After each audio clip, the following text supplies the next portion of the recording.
Alright, so welcome to a little video here. So Giant TCR 2016 is coming soon. I checked on the UCI website, and for bike companies to have a bike in the race scene, they have to get UCI approval.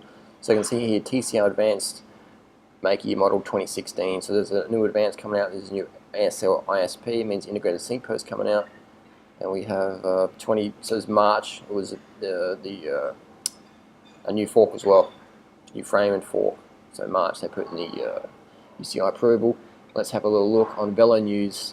Some photos come out. Lawson Cranach's new Giant TCR 10 hours ago.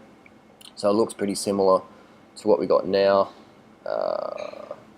Looks pretty similar. Same ISP. Looks like a similar seat cap, maybe a little bit longer. A different Allen key bolt there. Interesting, but looks like a bit of a junction difference there. It's pretty similar though. Very hard to notice the difference. The yoke on the seat stays a little bit different. Same box square seat tube, but actually that's a current model. Sorry, that's a round, so they've changed it a little bit. So it's more like a squoval Cervelo style. Would I get one? I don't know really, because my TCR is just so good. I can't see how they're going to make it better. They're just so fucking good, man. These new TCRs are just so good. 2012 onwards, even the 2011 stuff's really good quality. So that's the new one. You can see it's different from the different seat stains from the 2012, 2013, 2014, and then 2015 stock.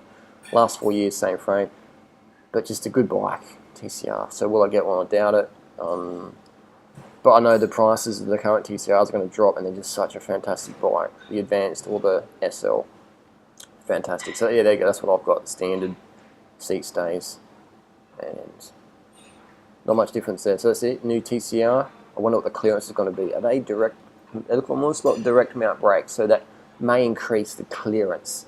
Maybe if the clearance was more. I'm still running 28mm tyres on there, but you can't run a 28 in a fender.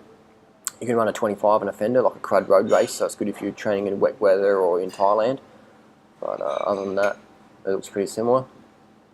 Looks pretty similar. Great bikes, TCR, very underestimated. The dark horse. Dark horse. So in my opinion, the TCR Advanced SL is the best road bike that I've ever owned.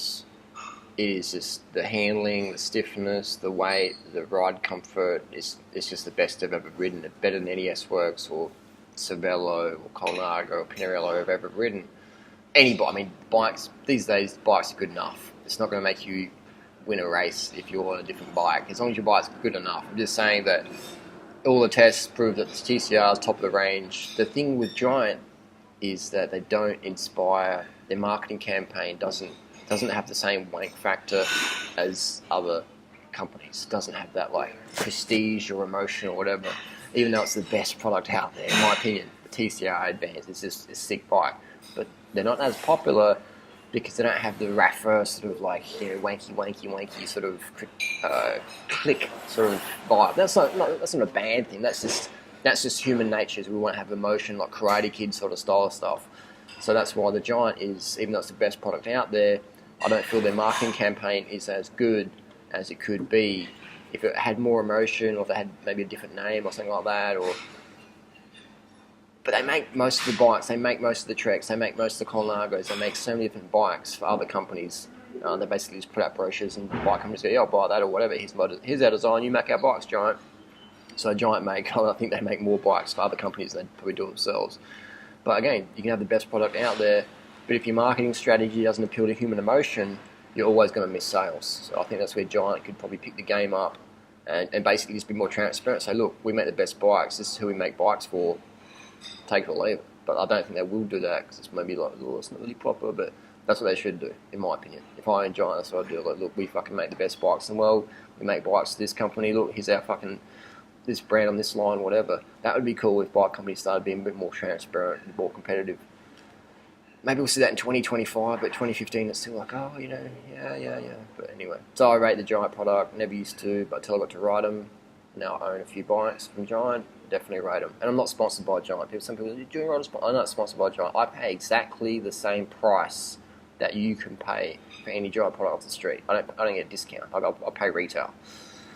So you can fuck those claims. And that's cool. I like to be able to just buy retail prices and then I can give an unbiased review. I'm not sponsored by anyone. I'm not sponsored by Specialized, Cannondale, Giant, Trek, Bamboo Bike Company, whatever. You know, Reed. I buy my bikes. People might give me a bike to a test ride, but then I give it back a few days later. But the bike you see me always riding, I bought those bikes with my hard-earned YouTube money.